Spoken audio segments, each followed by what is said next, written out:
Boire un petit coup, c'est agréable, mais boire un petit coup, c'est pas toujours doux. L'alcool est une drogue dure, elle fait 40 000 décès par an et 3,5 millions de Français sont alcooliques. On voit ça tout de suite avec mes invités.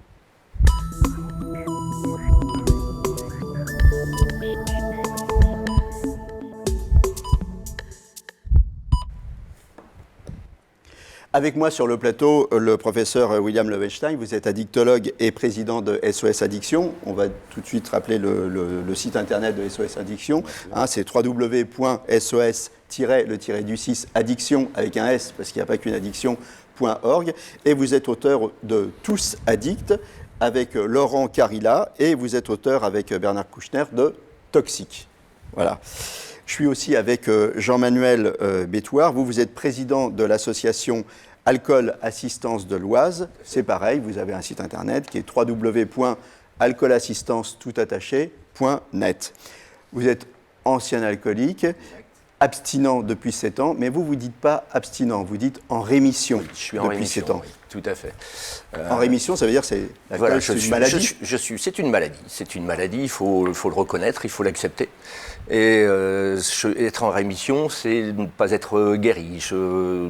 Toujours l'épée de Damoclès au-dessus de la tête. Mais aujourd'hui, j'arrive à gérer mes émotions, ce qui fait que mon abstinence, aujourd'hui, elle est heureuse. Elle est heureuse et vous portez la bonne parole. Tout à fait, c'est le but. Donc on va en parler. On va revenir un peu sur votre parcours. Alors tout a commencé par une consommation en fait régulière. Vous étiez dans des milieux sportifs, c'est ça? Tout à fait. Troisième mi-temps. Voilà, c'est festif. On rencontre des amis, et on partage des moments de plaisir jusqu'à perdre le contrôle. Et puis. Au début, vous n'avez pas l'impression d'être addict parce qu'en fait, c'est pas du tout. Une fois de temps en temps, une troisième mi-temps, machin. Donc il n'y a pas ce côté journalier. Non. Mais pourtant, il n'y a pas de prise de conscience. Il n'y a pas de prise de conscience sur l'état, sur la consommation. Ça arrive occasionnellement, répétitif, oui, ça peut l'être. Mais à partir du moment où effectivement on est dans ce cadre où on peut consommer, on en profite un maximum. Et en fait, la prise de conscience, elle vient quand vous tombez véritablement, on va dire, dans une addiction, là, pour le coup, dure. Donc, vous avez un coup dur dans votre vie, une rupture. Tout à fait. Et là, vous y allez. Tout à fait. Là, il n'y a plus de limite. Ouais. Ce qu'on va appeler une défonce totale. Vous buvez plusieurs litres de whisky par jour, Je bois plusieurs litres de whisky par jour pendant une semaine, à perdre conscience régulièrement et à ne plus savoir de quel bout va devant, quoi. C'est une perte de contrôle totale. Ouais. Là, c'est l'expression, dans la définition des addictions, on peut déjà transmettre le message. Ça se définit entre autres par une perte de contrôle. Tout à fait. Finalement, c'est aussi une prise de conscience. Parce que là, vous dites, là, ça ne va pas du tout. Là, les voyants étaient rouges. Je prends toujours cet exemple du compteur électrique avec des fameux fusibles qui étaient abaissés. Et j'ai remonté un fusible qui m'a fait passer un courant et qui m'a fait réaliser que là où j'allais, c'était pas forcément le chemin que j'aurais souhaité prendre. Et dans un premier temps, vous essayez de vous en sortir tout seul? J'essaye de m'en sortir tout seul, oui, mais bon... ça marche pas. Ça marche pas. Ça marche pas parce que, on est soumis à la tentation, on est soumis toujours à la même règle. C'est la gestion des émotions, on n'arrive pas à gérer ses émotions, donc dans le bien ou dans le mal, de toute façon, on aura besoin du produit.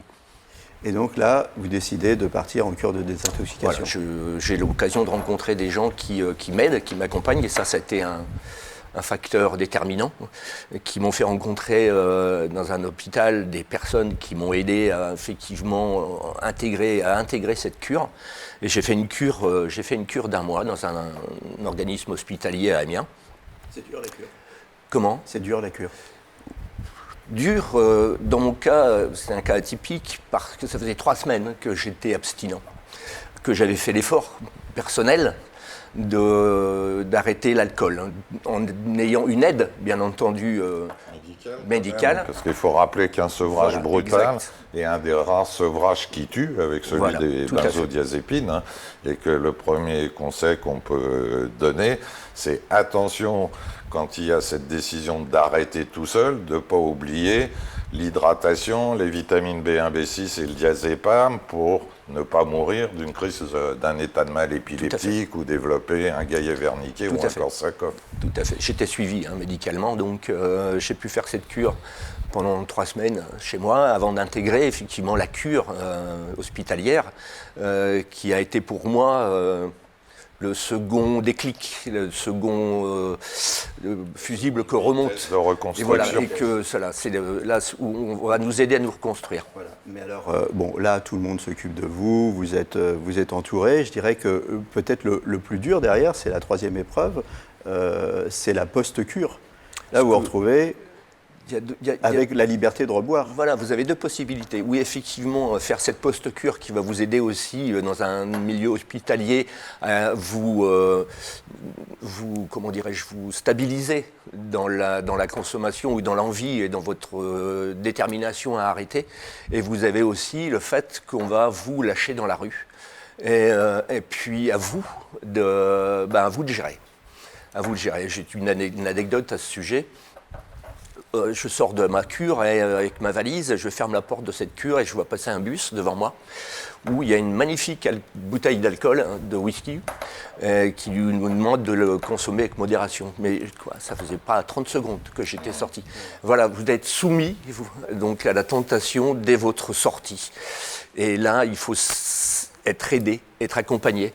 Et j'ai eu le plaisir et j'ai eu le bonheur de rencontrer Alcool Assistance, que je représente aujourd'hui, qui m'a aidé, qui m'a accompagné dans mon souhait d'arrêter totalement la dépendance aux produits.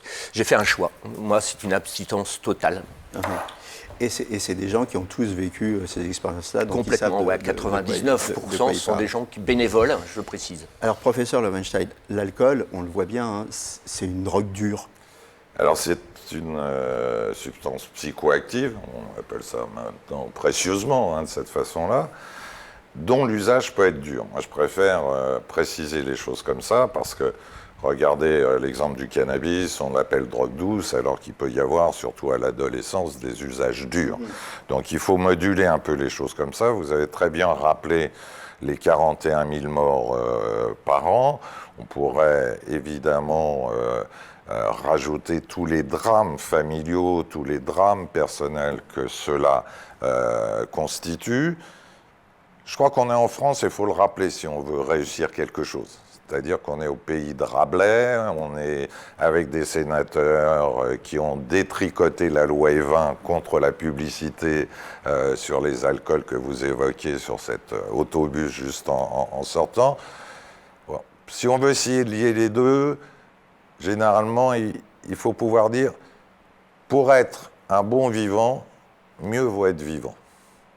Et comme l'a très bien dit notre ami, voilà, l'alcoolodépendance, c'est une maladie fonctionnelle cérébrale qui peut avoir un pronostic terrible, qui est d'origine multifactorielle. Il peut y avoir de la génétique, il peut y avoir de la variation intra-individuelle, il y a évidemment en France de l'environnement. Et heureusement, je dirais, il y a des associations, il y a des fédérations, il y a des addictologues qui ont, depuis 15 ans, 20 ans, pallié un certain nombre d'insuffisances de l'État sur ce sujet-là.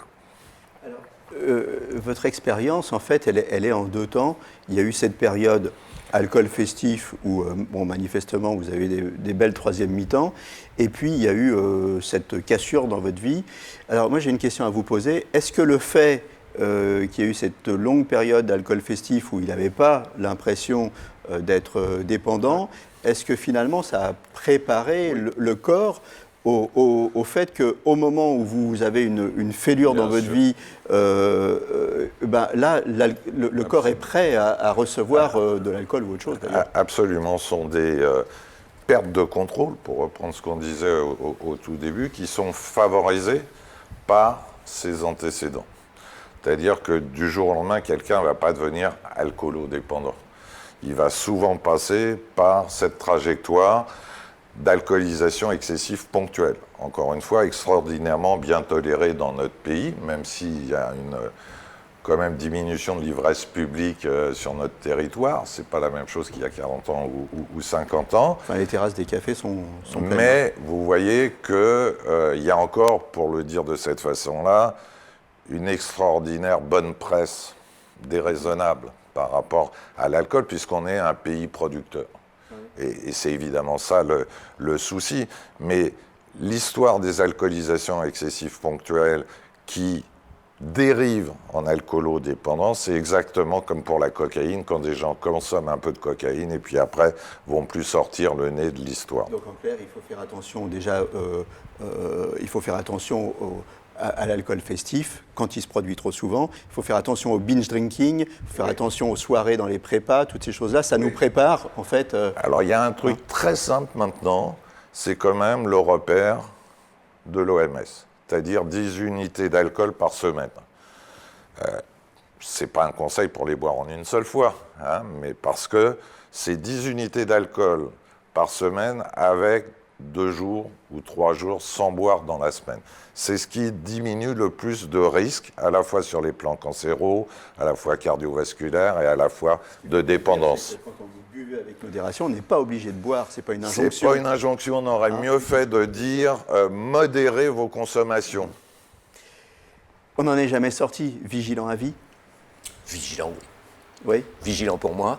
C'est dur encore aujourd'hui, parfois. Non, comme je le disais précédemment, j'arrive aujourd'hui à gérer mes émotions. Hein.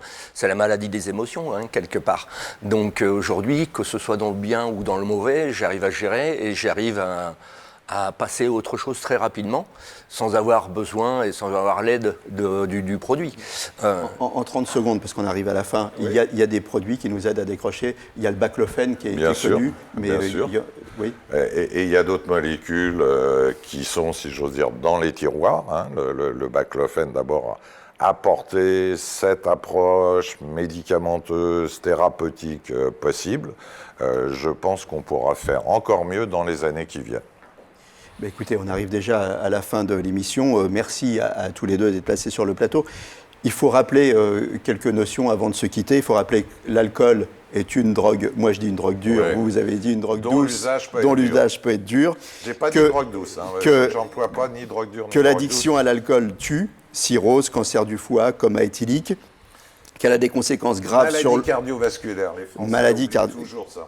J'allais y venir, qu'elle a des conséquences graves sur le comportement et la vie sociale, perte d'emploi, accident du travail, violence conjugale, accident de la route, qu'en France, pour des raisons culturelles relayées par les lobbies du vin, nous sommes extrêmement complaisants avec le vin, que beaucoup ne considèrent pas comme de l'alcool, alors que dans le vin, il y a de l'alcool, que le slogan « buvez avec modération » ne doit pas être pris comme une injonction, que l'addiction détruit des vies et qu'il est possible de décrocher. Vous en êtes la preuve. Je rappelle vos sites internet à tous les deux, www.sos-addiction avec un s.org et www.sos-alcoolassistance.net. Voilà, merci à tous les deux d'être passés sur le plateau. À très bientôt et d'ici là, portez-vous bien.